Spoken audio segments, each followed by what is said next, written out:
Chapter 13. Tea and Gossip. "We need to talk," I smugly said into the phone. "Call me." I left my details and ended the call. Armand must be busy because I had gotten his voicemail.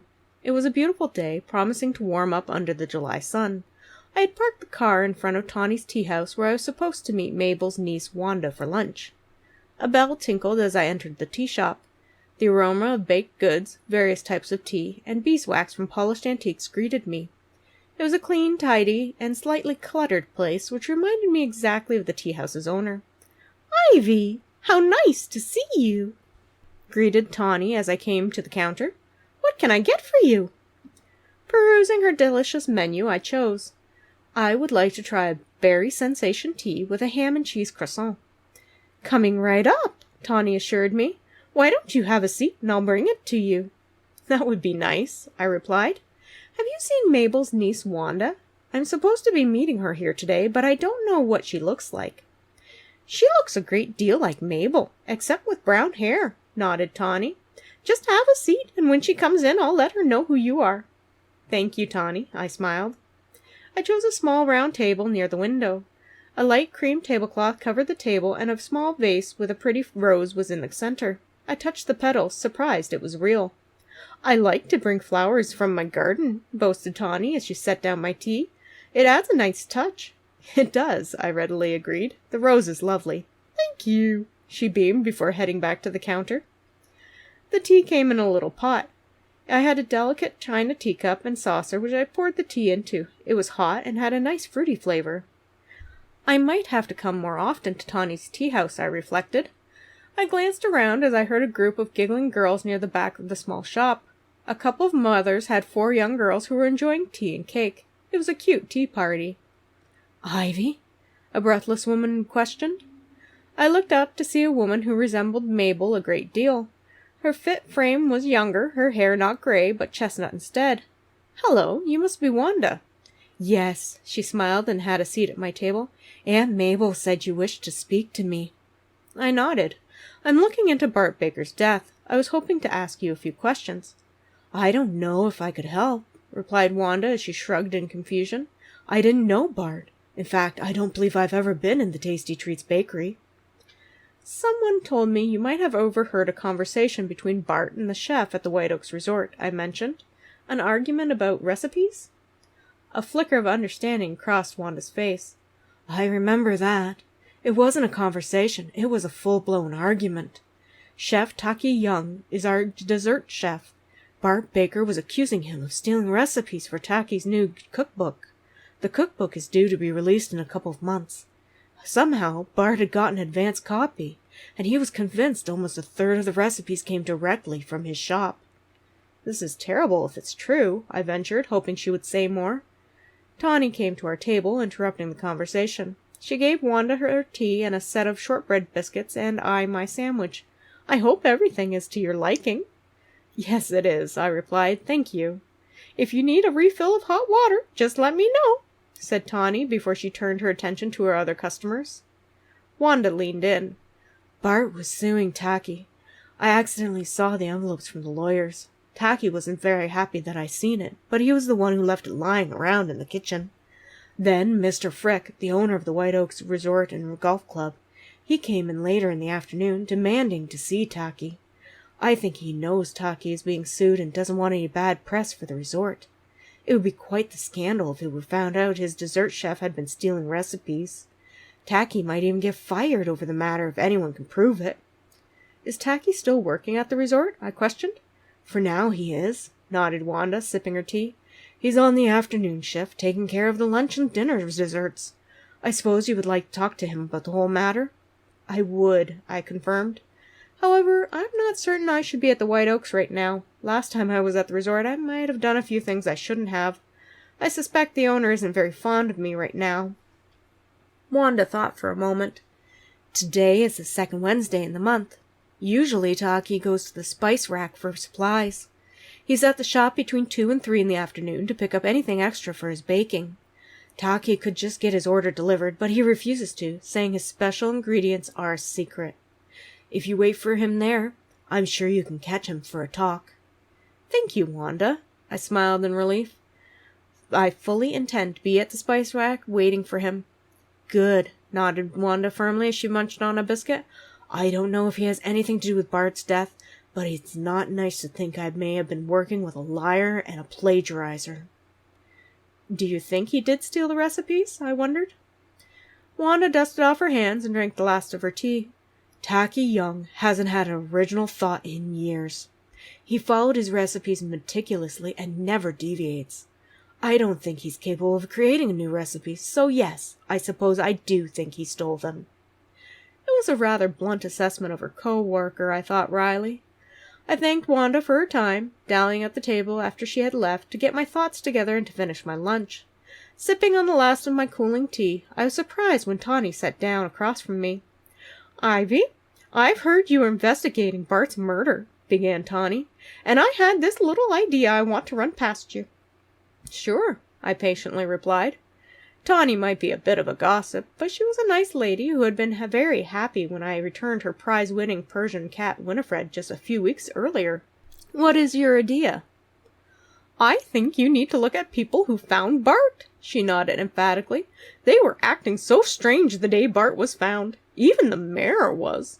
I don't like to cast doubts on the integrity of Mayor Whitcomb. He is a very good, upstanding member of this community. However, the group of people were very odd." "You mean the film crew with Fergie?" I questioned. "Yes, those people," Tawny confirmed. "How strange were they acting?" I had the sinking feeling I knew what the cause of their odd behavior might be. Perhaps they consumed some of Molly's magic brownies we had sold at the farmer's market. I vaguely remembered giving them a package in the heat of my argument with Bart Baker. "Where did you see them?" "They came into my tea shop a few hours after the murder," revealed Tawny. "After I did my shopping at the market, I came back to relieve my part-time helper. She had a family event, so I was going to stay until close on Saturday." "What happened?" I prodded gently. Tawny sometimes took a bit to get to the point of a conversation. I remembered her at the market and was surprised she was open on Saturdays. Quite a few shops in the area closed during farmers' market days because most of the shopping traffic was at the market and not in the downtown. "What did the group with Fergie say?" "Fergie appeared to be quite shaken over the whole ordeal," confided Tawny. "However, 2 of those gentlemen she was with, they were very upset their recordings had been confiscated by the police. They went on and on in gory detail all about the murder scene. It was very difficult to hear. The 3rd gentleman, he kept asking if anyone had known what he'd done. Once he even pointed a finger at me and declared if I was such a mind-reader then I should turn him in." "A mind-reader?" I echoed in slight disbelief. I had a friend who, when he smoked pot years ago, he had become quite paranoid and hid under the bed until the effects wore off. Perhaps it was similar to what had happened to this person. "I hardly think you are clairvoyant." "He was very disturbing," sniffed Tawny. "They ate a lot and drank a great deal of tea. Finally, they paid the bill and moved on. I was very relieved to see them go." I frowned. "What about the mayor? I thought you said he had been a little odd as well." "Oh, he was!" exclaimed Tawny, leaning forward and dropping her voice a little, even though no one was nearby enough to overhear our conversation. "Mayor Whitcomb came in shortly after Fergie and her companions left. He and the chief of police were sitting in one of my corner tables. The chief wanted some really strong black tea for the mayor and kept making him eat and drink. Mayor Whitcomb was... well, he was..." "He was what?" I asked gently, wondering what had happened. "He was giggling," disclosed Tawny in a whisper. "He was giggling so much, as though he found Bart Baker's murder to be funny. I could hardly believe my eyes and ears. The chief of police was quite angry, furious even, and who can blame him? If I hadn't been in such shock, I might have been angry too. It was not appropriate to laugh at murder." "Oh, Tawny," I murmured, searching my brain for a way to explain the mayor's odd behavior. Then an idea came to me. It wasn't exactly appropriate, but it would restore Tawny's faith in the politician. I almost felt guilty for saying it. Perhaps he and the others were in the gas leak.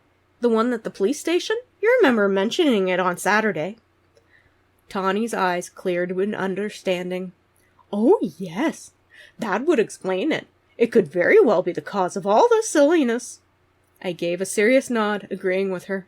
"Did they mention anything about Bart's murder?" "Not that I could overhear," sighed a disappointed Tawny. I did try to hear what they were saying, but the chief kept giving me dark looks, so every time I came near... I tried not to smile at her blatant eavesdropping tactics. Tawny was a fount of information. The police chief isn't the most approachable man. True, agreed Tawny. I don't particularly like him. He has arrested Jackson Grubbs. Anyone who knows anyone in this town knows Jackson isn't capable of hurting someone. He is far too nice of a person. I'm trying to figure out who killed Bart, I confessed to her. I don't believe Jackson would kill anyone either. Good. I'm glad you are investigating, she remarked. Your lunch is free today. Tawny, you don't have to, I protested. I'm happy to, stated Tawny as she got up from the table. The least I can do is give you a free lunch for trying to clear Jackson's name.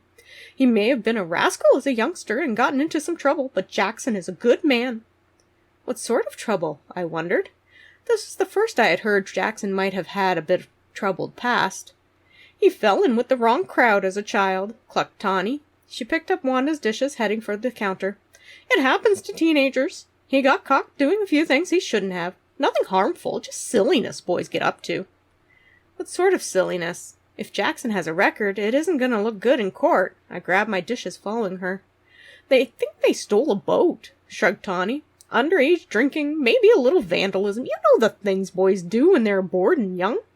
Jackson has grown up now. He's a gentle soul who takes care of his part of the world. Surely his past won't be held against him. I wouldn't guarantee it, I warned. Judges and courts don't know the people they are putting on trial. Having a record, even if just juvenile offenses, isn't helpful in court. Tawny looked at me with pleading eyes. Then you'll have to find out the true killer before any trial. Jackson doesn't deserve to go to prison for something he didn't do. I'll do my best, Tawny, I said, leaving my dishes with her. I checked my watch and found to my surprise it was nearing 2 in the afternoon. Walking to the spice rack, a store for food enthusiasts who wanted specialty items, kitchen gadgets, or spices. An aisle full of different forms and molds for shaping baked goods drew my attention. I could spend a lot of time and money here, I thought to myself as I inspected one of the molds. Perhaps 15 minutes into my perusing the store, I overheard the salesperson call a man by the name of Tacky. Looking over, I could see a man with sharp features, a slim build, and jet black hair. He paid for his purchase and headed out the door. Shoving a set of cookie cutters back on the shelf, I quickly followed him outside. "Excuse me. Hello?" Tacky stopped, waiting for me to catch up with a curious expression on his face. "Can I help you?" "Ivy Thurman." I held out my hand in greeting. "I'm the new owner of the Happy Camper Resort." He blanched. "The recipes are mine. I don't know what your grandmother told you, but I paid for them." "What?" I couldn't quite believe my ears. "You bought Grandma's recipes?" "Yes," Tacky nodded emphatically. "I certainly did." "Are you sure about that?" I was confused. I was certain my grandmother would never have sold her recipes, even if she were in a tight situation, which I now knew she had been. Jeannie Thurman had kept pride in maintaining years of family recipes by handing them down generation to generation, their secrets remaining hidden from all but family. Sometimes I thought it might be why my mother and grandmother had had such a rift. Mom thought Grandma should put together a cookbook and lived off the proceeds. Grandma had been adamant the recipes were for family only. I can't see my grandmother as having sold any recipes. "I paid in full," sniffed Tacky. "I have receipts. Besides, recipes can't be copyrighted." "Actually, they can," I pointed out. I remember Mom arguing about it. While the ingredient list can't be copyrighted, the wording of the directions and descriptions can be attributed solely to the author of the work. Tacky straightened. "I still paid for them. They are mine to do with as I wish." I wondered who else Tacky had taken recipes from. Perhaps Bart's claim had been entirely legitimate. Yet was it a reason for murder? "Wait!" I cried out as Tacky turned to leave. "This wasn't what I wanted to talk to you about." "It wasn't?" he echoed in surprise, giving me his full attention. "I might want to discuss it later, but right now I wanted to talk about Bart Baker," I hastily explained. "It's been said you and he weren't exactly friends." "Friends!" exploded the little man in anger. "Bart Baker was a rude bully of a man, and deserved exactly what he got." I jumped back, a little afraid of this small man who suddenly seemed very menacing. "You argued about recipes with him as well. There were witnesses." "Wait a minute!" Tacky shook a finger at me. "You are the one who thinks they are a Miss Marble, the female amateur sleuth. Well, I'll tell you. Bart Baker and I argued, right in the kitchen of the White Oaks Resort. Anyone can know it because lots of people heard us. I almost lost my job because of that despicable man. It took me over an hour to convince Mr. Frick I had a legitimate right to the recipes. Bart had been trying to blackmail me, and I wouldn't give him any money for what was rightfully mine. I told him I would see him in court, and if he came around again, I would get a no trespassing order against him. I did not kill Bart Baker." With a huff, he got into his car and drove away. I watched him leave, feeling a little shaky in the aftermath of his wrath. I honestly could see him killing Bart in a fit of rage with maybe a knife or a cleaver.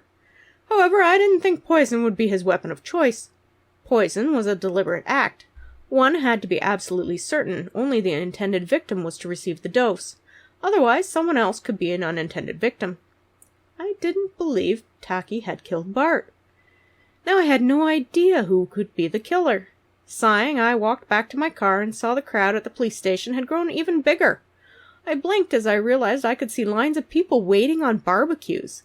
The event had turned into a regular cookout with people from the Happy Camper Resort selling all sorts of items. Walking across the street to join the commotion, I found Herb happily flipping burgers at an outdoor grill, an apron tied to him and a jaunty "I'm the chef" hat on his head. "This seems a bit extreme," I ventured. "I'm not certain this is legal, and you are cooking right on the front lawn of the police station." Herb just grinned. "What are they going to do? Arrest all of us? The jail doesn't have enough room. Besides, we are raising money for the legal fund to defend Jackson." "I'm hoping we can find the real murderer and Jackson doesn't need a legal fund," I remarked. "Always have a plan B," a sage Herb advised. He popped a burger onto a bun. "Would you like one? It's on the house for our favorite investigator." "Yes, please." I gratefully took the burger. "Condiments and veggies are over there." Herb pointed a spatula at a table. "Cold drinks are by B." "Thank you." I proceeded to the condiment table, loading up my burger to my satisfaction. B waved, and I received a can of iced tea from her. "Have you seen Thelma?" I asked. I was hoping to see if she had found out about Melinda and Tristan's alibi. B nodded. Thelma asked around.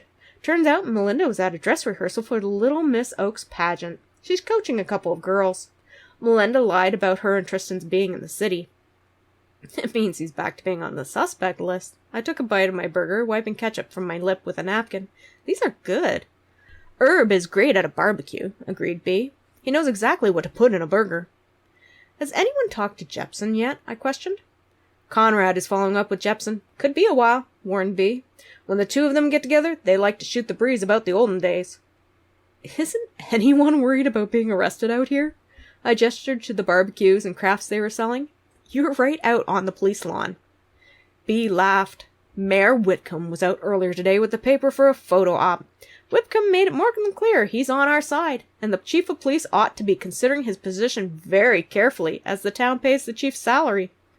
"Oh dear," I murmured. "I hadn't intended for things to go this far." "There are consequences for everything we do," an irritated voice said from behind me. "If this keeps up, I might be permanently on foot patrol." I turned to look up into the steely blue eyes of an unamused Armand. "This wasn't my idea?"